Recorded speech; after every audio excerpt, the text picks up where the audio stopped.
Hi, good evening, everyone. My name is Sophia Bryan, and I am a statutory life financial advisor as well as an attorney at law. And my mission is to help Jamaicans who live at home here in Jamaica and who are in the diaspora build and preserve their legacy through estate planning.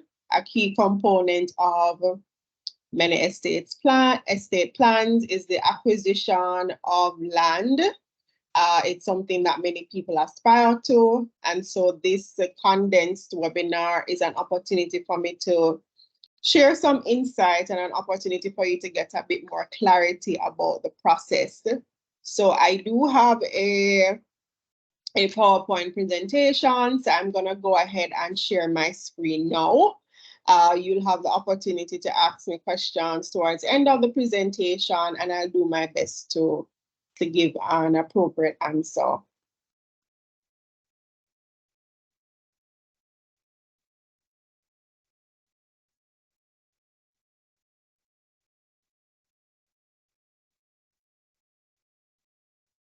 right, there we go.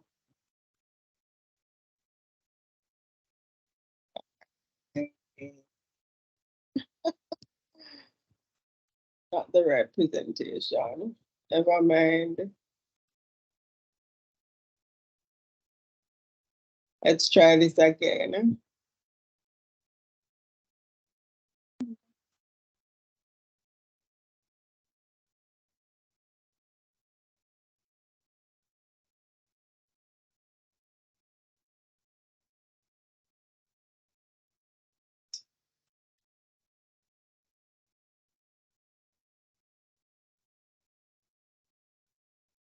All right, here we go.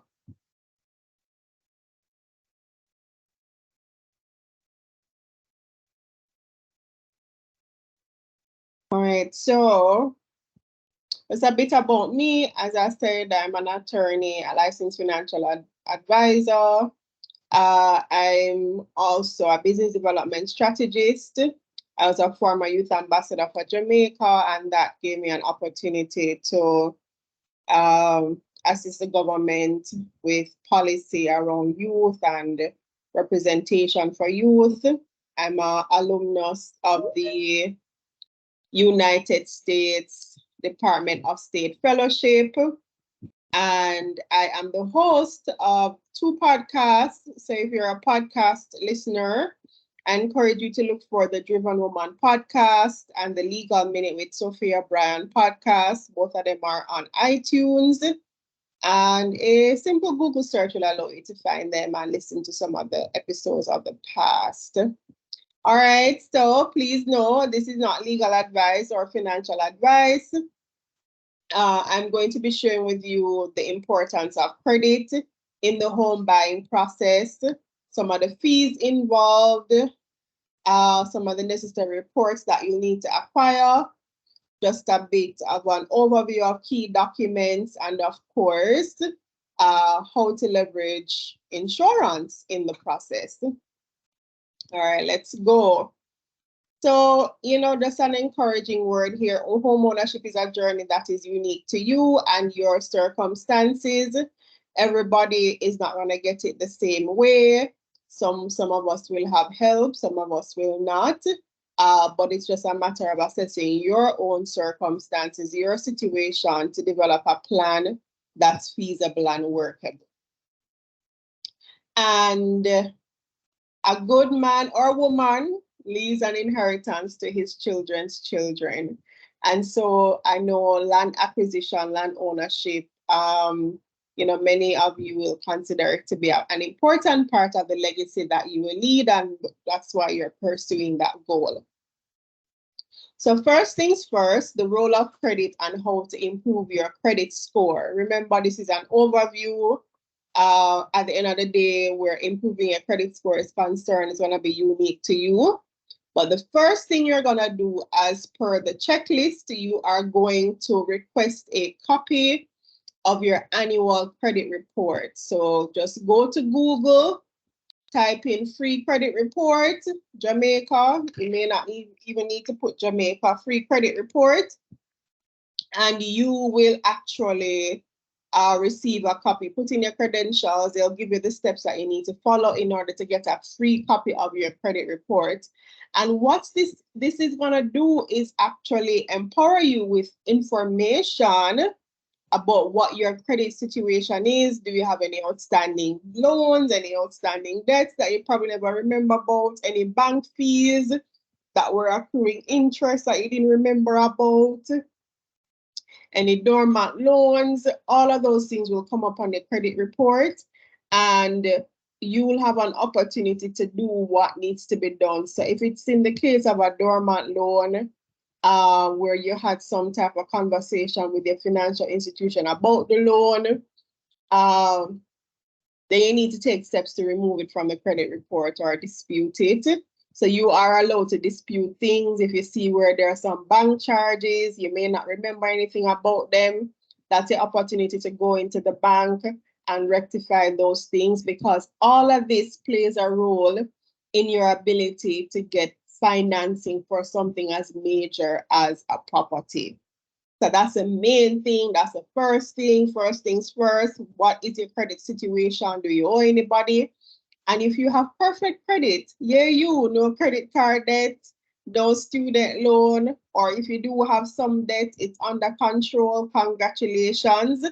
You're now in the best position to start moving towards home ownership or the acquisition of a property. All right, so we have discussed credit. Main thing, first thing. So the next thing you want to consider is the fees. There are a lot of fees involved in the home ownership process. So there's a loan processing fee, there's your legal fees, there's a fee to the realtor. This doesn't concern you, but it's important to be mindful of that a realtor is paid by the person who is selling the property. And you just want to be mindful of that, because that may affect the final price for the property. So, sometimes if a property is worth a certain amount, because a realtor is supposed to be paid, you find that you're actually the one paying the additional money for the realtor. But there's a way to get around that, and I will discuss that later on in the presentation, not in a short while. There are other service providers. So your mortgage, or if you're buying a property, it's not just the cost for the land or the cost for the house. That's not the only thing you're repaying. If you go to a financial institution, they have fees in order for you to acquire the loan, i.e. mortgage. So you have to be mindful of the fact that there are going to be some processing fees that you have to pay, which is typically a percentage of the loan itself, in order for you to even access the loan. So even something as basic as the credit report check, you're going to have to pay for that. So since you're going to have to pay for that, it makes sense for you to already do your own credit report check, so that if anything comes up on their side, you're not surprised. You would have already known, and you would have already done what you need to do to rectify those situations and dispute whatever charges are reflected on your credit report. Valuations and survey reports, why are they necessary? Why are they important? Why do I have to pay a valuator? Why do I have to do a survey report? So this is your cost as the person buying the property. So like I said earlier, sometimes persons will try to make the cost for a property or home way over what it's worth, because a realtor is in the mix. And why you need to have a valuation is the mortgage company is only going to pay what the valuation says the property is worth. So if you're financing through a mortgage, so let me give you an example. So if the property is being sold for 25 million and the valuation says it is worth 20 million, the mortgage company is only going to be paying 20 million. So you are now in a position where you have to determine, do I really want this thing that bad? And I'm going to pay the extra 5 million, or I want to look for that extra 5 million so that I can pay, it's going to be up to you. But the financial institution is only going to pay the 20 or whatever the valuation says. But you have the option to negotiate. You know, most things in life are negotiable. So the valuation, though it's an expense that you have to find upfront, it's something that can be helpful for you in the long run. Same thing for survey ID reports. It gives you an opportunity to make a determination or to be confident in the fact that what is being sold is what actually exists. And if there are any breaches or anything that need to be rectified, the report will bring that to the fore, and you can also negotiate on that. If there's something that you need to fix, then you can negotiate on that. All right, so I'm going to briefly talk about the agreement for sale. So who pays for the agreement for sale? So typically, this is an expense that is covered between both the buyer and the seller. So it is the seller or the owner, their attorney prepares the agreement for sale, but the cost is split in two. So if the agreement for sale is for $100,000, then you as the buyer will pay 50 and the owner pays 50. So there is something called an escalation clause. So if, for example, you're buying a new development, a lot of developments are emerging across the island. People are asking for deposits to secure your lot, and you're highly motivated because, as you know, once construction gets to a certain point, then it's going to get more expensive. So, you know, people are highly motivated.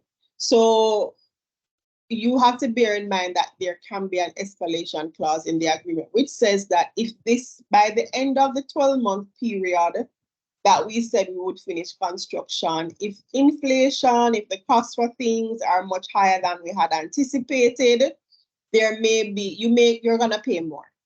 That's what it means. So if the property is being sold pre-construction for $30 million, and there's an escalation clause for up to 10% of 30 million, just know that by the end of the period, if they say 10, you have to pay them another 10%. It's already in the agreement. You would have already known about it, so you can't be surprised about that. Forfeiture clause, this is another thing that, so this is basically saying that you can get back your money if you decide to back out of the deal. And so this is a mechanism that persons will put in place to avoid people wasting them time, basically. So if it is you for whatever reason you decide that you're gonna back out of a transaction within a certain period of time, or without a viable explanation, then you could be expected to pay a forfeiture fee, which can be all of your deposit or part of your deposit or a specific fee. All right, so how to leverage insurance. I'm gonna be, again, this is an overview.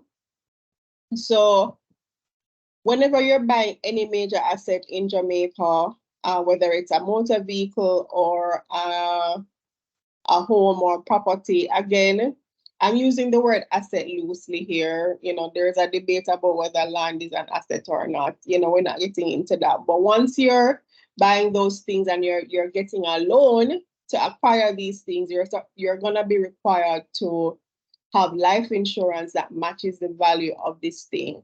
So if the property is valued at 30 million, you need insurance that is at least $30 million. And the mortgage institution or the financial institution, they'd be the beneficiary of the mortgage. Or if it's 50 million, then you need to be covered for 50 million. I remember recently I had a client, a couple, they wanted to know if both parties need to have insurance that is valid the amount of the property, and the answer is yes. Both of you will need to have life insurance that matches the value of the property if you're buying it jointly. So you have the option to get a whole life policy that is equity linked, or you can get a creditor life policy, right? And I'm going to explain the difference between the two of them. So a creditor life policy is a policy that lasts for the duration of a loan, the life of a loan, so as it suggests credit. Say if a typical mortgage lasts for 30 years, so that insurance policy would last for 30 years and it would be the value of the home. So at the end of the mortgage period, the insurance policy dies and that's it. So there's no benefit to be gained once the mortgage period ends. And the drawback with that is, what if at the time, you know, you're in your 60s or however, or your late 50s, when you would want to have life insurance that is valid at whatever that property costs. It's going to be extremely expensive at that time. And, you know, you're going to have to look at finding another way to get insurance. And you may not even qualify as a senior citizen if you have any health issues, or you may not qualify for the type of policy that you'd want. However, you do have the option to get an equity-linked insurance policy, and that's a whole life policy that allows you to save while you are paying your premium for the policy. So let me explain further. So say you decide that you're going to get an equity-linked policy to cover your mortgage, and the mortgage is for $30 million, and you get a $30 million policy. If at the end of that mortgage period, you decide that you want to just finish with that insurance policy, you actually have money to get, because a portion of your premium would have been going towards various funds, various mutual funds, whether it's mutual funds, foreign exchange funds, equity funds, just a wide array of funds that the company would be partaking in for the duration of your policy. So you actually have that benefit to get. In addition to that, if you want to use your policy as a means of short-term or medium-term savings, you can actually add an additional amount to your policy to facilitate savings. So let me break it down further. So say, depending on how old you are, so that, you know, every month, your premium is going to be 5,000 Jamaican dollars, and you decide that, okay, I want to save some more money on that $5,000 just for a rainy day, or just because, you know, you never know what will happen.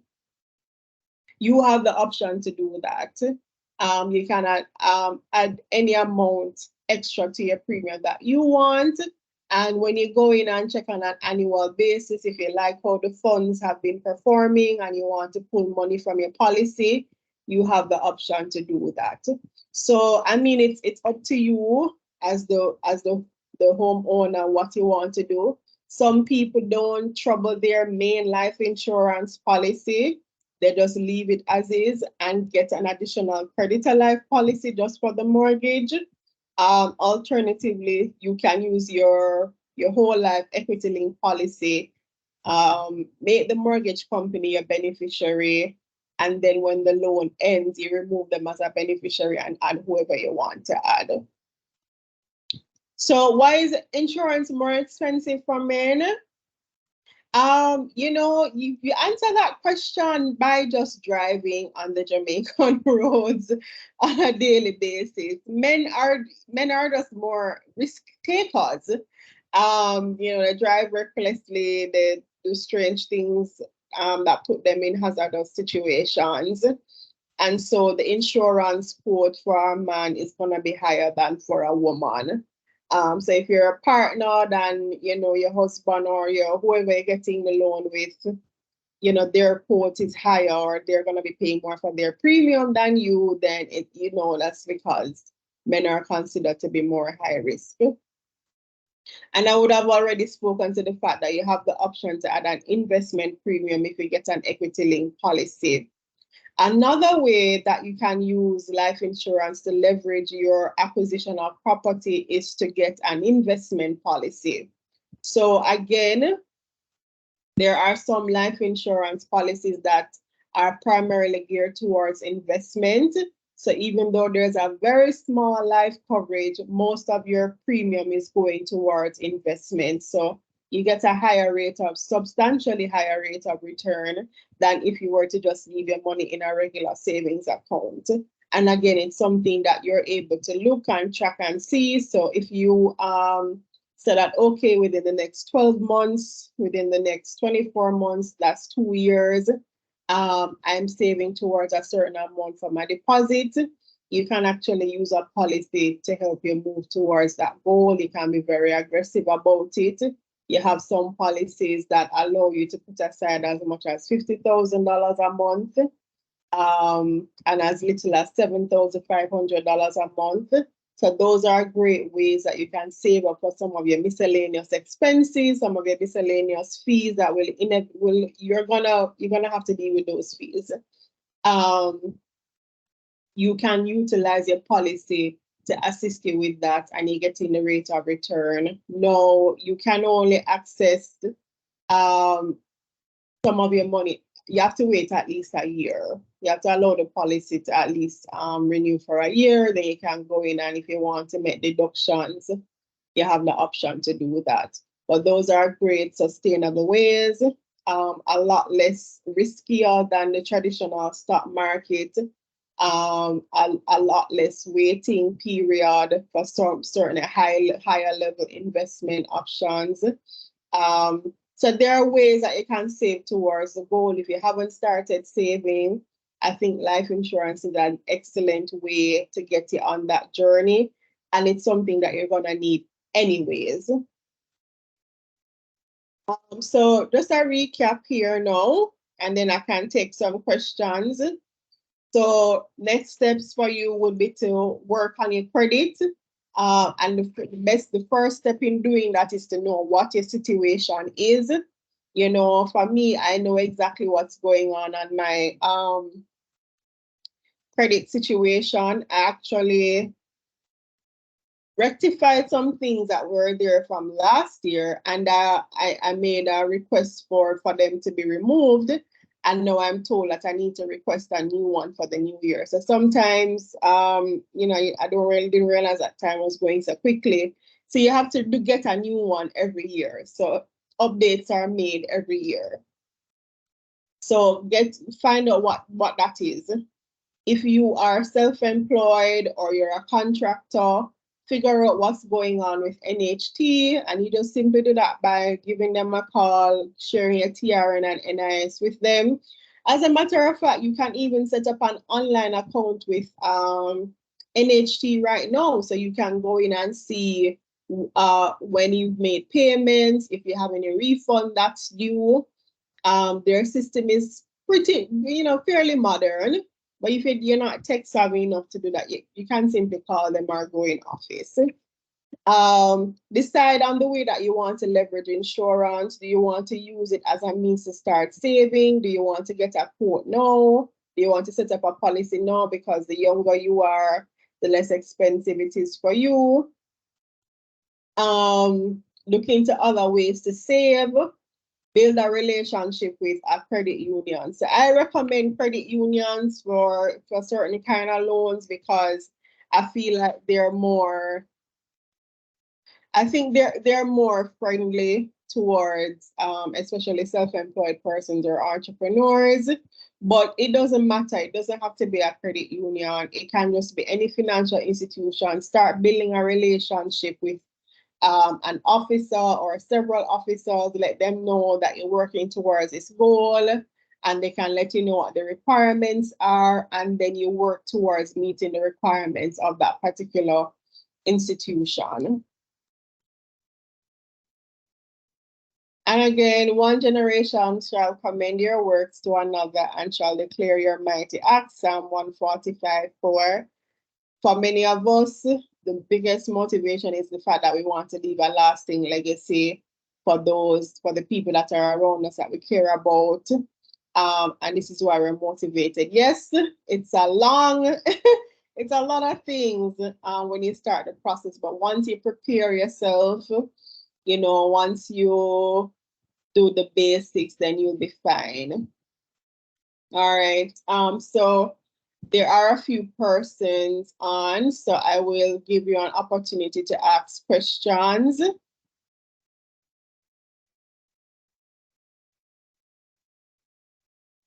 So do I have any questions? You can unmute yourself. If there's any area that you'd want me to go over, I'd be happy to do that.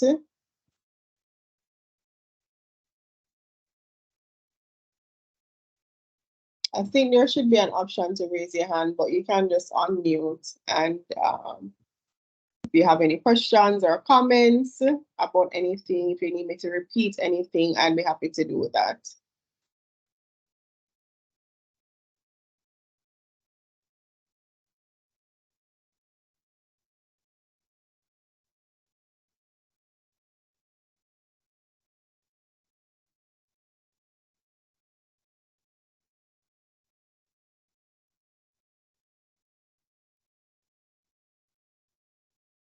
There is also a chat.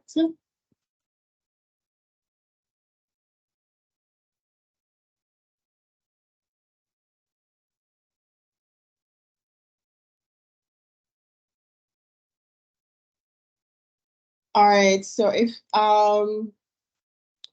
hope I wasn't too quick, but the replay is gonna be shared, so you'll have an opportunity to watch the replay. And if any questions come up at that point in time, feel free to reach out to me. I will be making an effort to reach out to persons who would have requested the checklist to set up a time to talk or to find out where you are. And then if I can give any insight about your particular situation, I will do so. So one more call. Any questions? Any comments?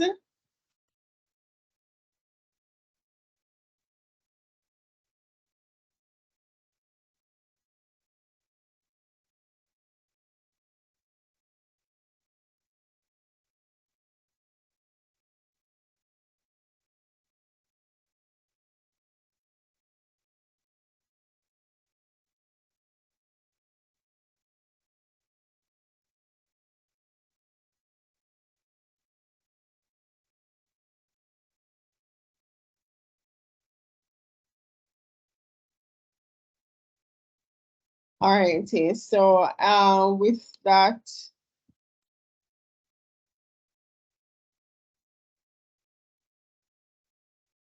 all right, so thank you, ladies and gentlemen, for those of you who were able to tune in live.